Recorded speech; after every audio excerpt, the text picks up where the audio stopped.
In a recent visit here in Zamboanga and in Jolo, people saw the sincerity in her. Yung smile niya, yung paggalaw niya, yung pagpanat sa tao, akala ito ay dito noon sa siguro sa lahat.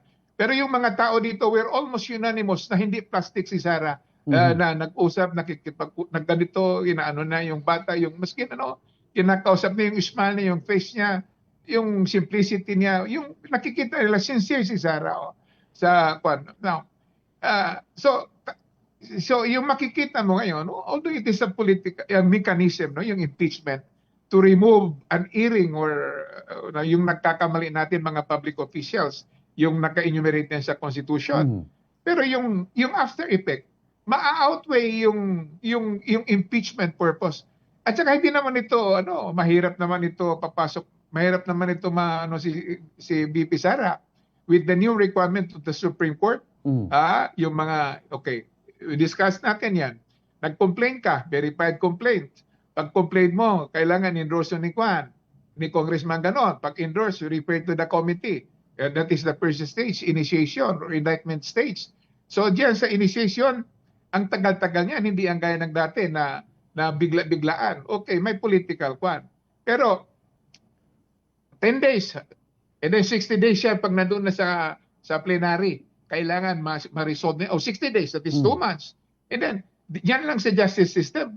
Si Sara, meron din siyang justice committee, meron din siyang right na parang due process yun. He has to be informed of the charges. He will be required to answer.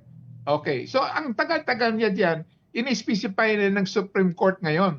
It will take months dyan sa Kongreso before it will be sent to the Senate for trial and possibly whatever, conviction or acquittal. So matagal yan. And then another problem is yung 1/3 requirement. Di ko marunong ng math. Ilan ba ang 1/3 ng halimbawa 300? 1/3, 66, mga 180 yan siguro. Or less than 200 siguro yan.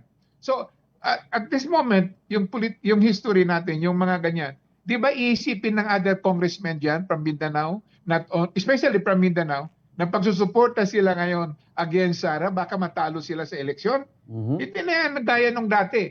Sa pangalawa, may pera pa ba binigay gaya nung first impeachment na balitan na may pera binigay dyan? O ikaw, butuhan mo kami. Siyempre, most of the congressmen will join them because pinag-uusapan dyan, hundreds of millions yung binibigay in the form of cash or whatever projects ganyan. So, ngayon, mayroon pa ba ibibigay? The Filipino people is watching. Although hindi naman tayo 100% watching. Pero nandiyan, nakatutok yung lahat ngayon. So, wala nang allocable. Meron pa. Maskin meron, minimize yan. So, makakapagbigay pa ba yan ng pera?